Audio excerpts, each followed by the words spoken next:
Welcome to another deep dive. Today we're going to be looking at this complicated relationship between autism and homelessness. Okay. And we're going to be using some material from this website called Cheap ABA, Okay. which is uh, really dedicated to autism advocacy and support, Yeah. to unpack how policies designed to combat homelessness can unintentionally harm autistic adults. Right. So Yeah. our listeners are people who really like to get to the heart of complex issues quickly. Oh, okay. So let's just get right into it. The situation facing autistic adults is really concerning. Yeah. Did you know that a 2020 report from the Autism Research Institute Uh-huh. found that 85% of autistic adults are either unemployed or underemployed? 85%, that's a huge number. It's a huge number. What's going on there? Well, a lot of people think that it's due to a lack of skills or motivation, Right. but that's just not true. Yeah, Autistic individuals often have unique talents and abilities. of course. The real problem is that many workplaces aren't set up to accommodate their needs. So what are some examples of these barriers that they might face?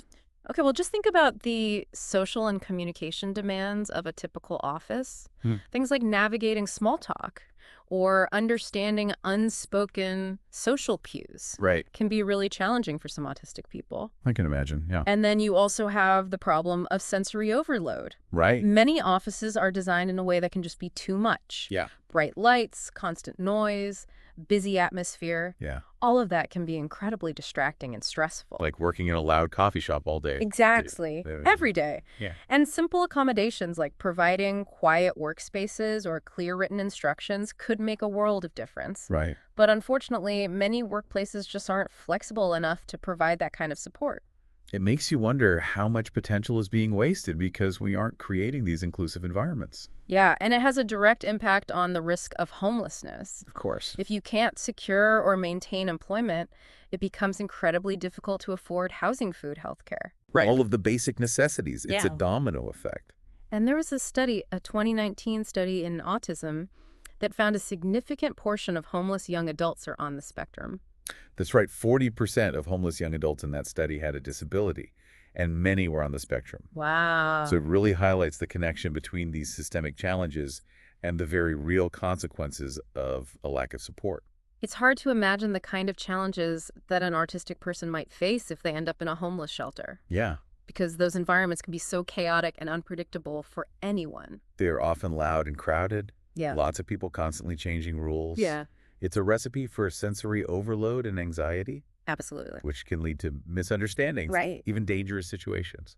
And Cheap ABA has this anecdote about an autistic individual who was experiencing homelessness, who was confronted by police for illegal camping. And how the stress of that situation, the sensory overload, the difficulty understanding the officer's instructions, could lead to a meltdown or a situation where their behavior is misinterpreted as noncompliance. Exactly, and that can have really serious consequences. Yeah. And this brings us to another disturbing trend, Yeah.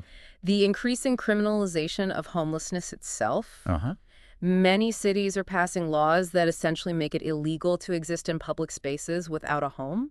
So things like bans on sleeping in public panhandling or even sitting on sidewalks. That's right. Oh, yeah.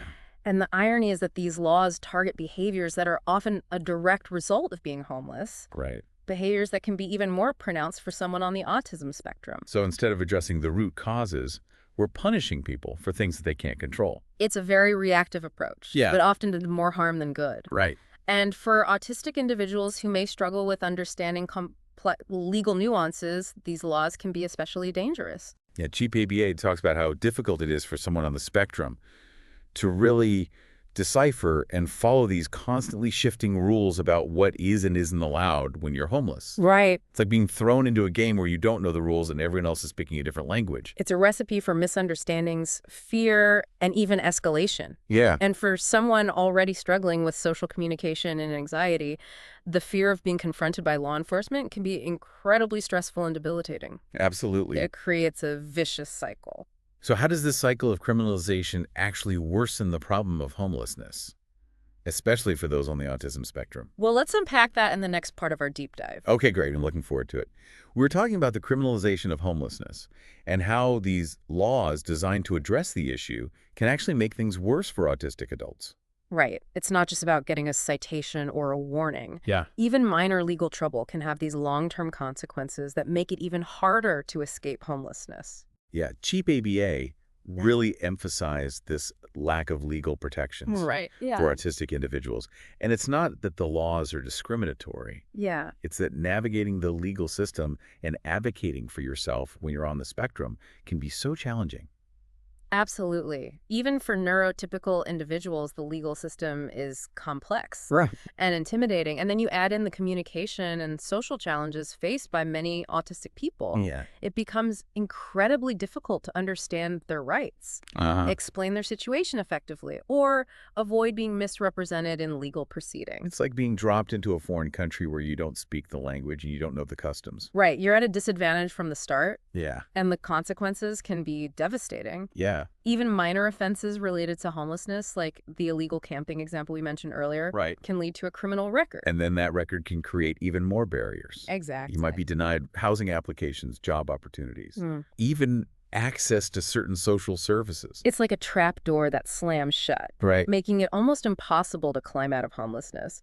And it's important to remember this cycle of criminalization doesn't just impact someone's ability to find housing or employment. Right. It also takes a huge toll on their mental health.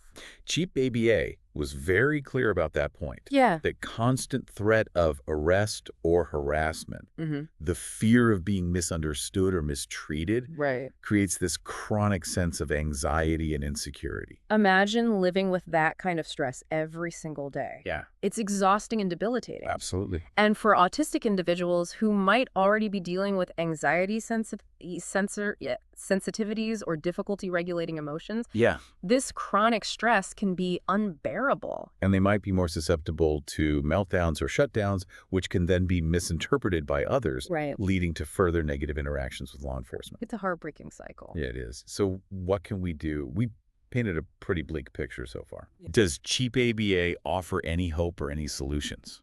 They do. Thankfully, it's not all doom and gloom. Okay. They highlight several potential solutions and calls to action. Okay. It's not about accepting this as inevitable. Right. We as a society have the power to make things better. So let's shift gears a little bit and talk about some of these solutions. Okay. What are some specific things we can do to break this cycle and create a more just and supportive environment for autistic adults experiencing homelessness? Well, one of the key takeaways from Cheap ABA is the need for more inclusive employment practices. Okay. Addressing that root cause of unemployment and underemployment among autistic adults is crucial. We need to create workplaces that are genuinely accommodating to different ways of thinking and working. So we need to move beyond just talking about diversity and inclusion. Exactly. We need to put those values into practice. And that starts with educating employers about autism and neurodiversity, Okay. challenging stereotypes, and creating workplaces that are truly welcoming to everyone. Yeah. Cheap ABA mentions some simple accommodations that can make a big difference. Right. Like providing clear written communication, offering quiet workspaces, and allowing for flexible schedules. Yeah. These are changes that many workplaces could implement without too much disruption. It's about recognizing that supporting neurodiversity isn't just about doing the right thing. Right. It's about tapping into a pool of talent and skills that are often overlooked. Absolutely. It's about making our workplaces and our society as a whole stronger and more resilient. Exactly. So beyond employment, what other solutions does Cheap ABA suggest? They highlight the need for housing and shelter options that are truly accessible and supportive for autistic adults. Okay. This means creating shelters that are sensitive to sensory overload, that offer quiet spaces, Yeah. and clear communication, and that have staff trained to understand and support the needs of autistic individuals. It's about creating an environment where someone can feel safe, understood, and respected. Right. Yeah. Which is essential for anyone experiencing homelessness, but especially for someone on the autism spectrum. We need to move away from this one-size-fits-all model of shelters Right. and recognize that people have different needs. Yeah. A shelter that is a source of stress and anxiety isn't really serving its purpose. So it's about providing support that is tailored to the individual, rather than trying to force everyone to fit into a system that wasn't designed for them. Exactly. So we've talked about employment and housing, But what about this larger issue of criminalizing homelessness? Right. What can we do to challenge these policies? That's a critical question, and cheap ABA doesn't shy away from it. Okay. They remind us that we need to advocate for systemic change to push back against policies that punish people for simply existing in public spaces without a home. So it's about questioning the logic of these laws, exposing the harm they cause, Uh-huh. and demanding solutions that actually address the underlying causes of homelessness, rather than just pushing people further into the shadows. It's a shift in perspective, Yeah. moving from judgment and punishment to empathy and support.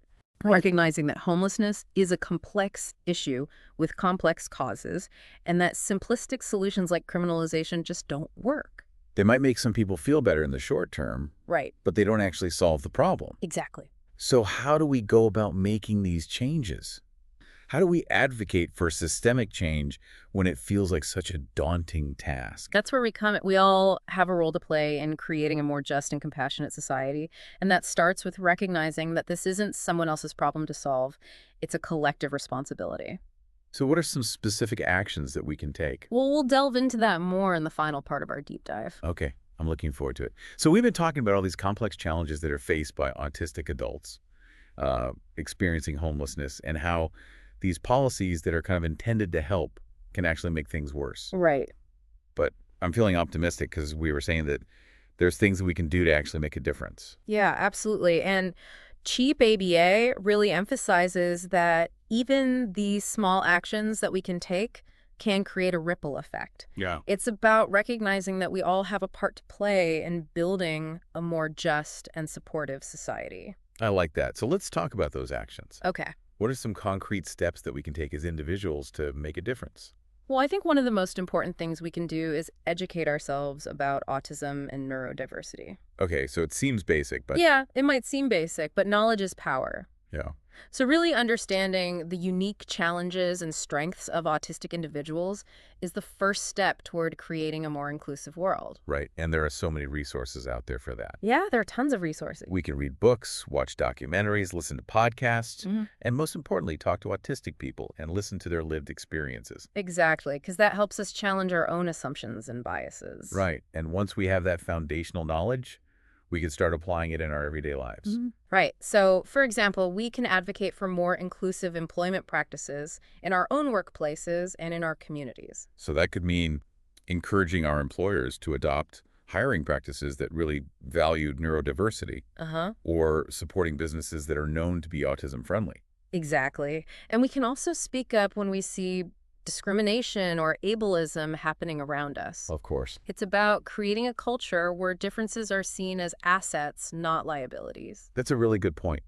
Another thing we could do is support organizations that are working to create these housing and shelter options Right. that meet the needs of all people, including autistic individuals. Yeah, so we can volunteer at a local shelter. We can donate to organizations working on affordable housing. We can contact our elected officials to voice our support for policies that prioritize housing-first approaches. Right. And Cheap ABA made this really great point about shelters needing to be trauma-informed and sensitive to sensory overload. Mm-hmm. It's not enough to just provide a roof over someone's head. The environment has to be safe and supportive. Right. A shelter that doesn't take into account the diverse needs of its residents can actually do more harm than good. And then finally, this big issue of the criminalization of homelessness. Yeah. We need to challenge that in our communities. Yeah, that might feel like a really daunting task, It does. but there are definitely things we can do. Like what? Well, we can start by contacting our city council members, urging them to support policies that address the root causes of homelessness rather than criminalizing it. Right. We can also support organizations that are fighting for the rights of homeless individuals. And perhaps most importantly, we can start conversations about this issue with our friends and family. Yeah, just raising awareness. Raising awareness and shifting public perception is so crucial. So it sounds like there's a lot we can do, even if it's just starting small. Every action counts. Absolutely. It's about recognizing our collective responsibility to create a more just and equitable society for everyone. We can choose compassion over judgment, understanding over fear, and action over apathy. So this deep dive has really shown us that the war on homelessness often becomes a war on autism when we fail to understand and address the needs of this population. Right. But I think it's also given us hope that we can actually change that. Yeah. If you're feeling inspired by what we've talked about today, we encourage you to explore the additional resources on Cheap ABA and find ways to get involved in your own community. Absolutely. Remember, even small acts of kindness, advocacy, and awareness can make a world of difference. Well, thank you so much for joining us for this deep dive. Yeah, this was great. I hope you'll continue to learn, explore, and take action. Until next time.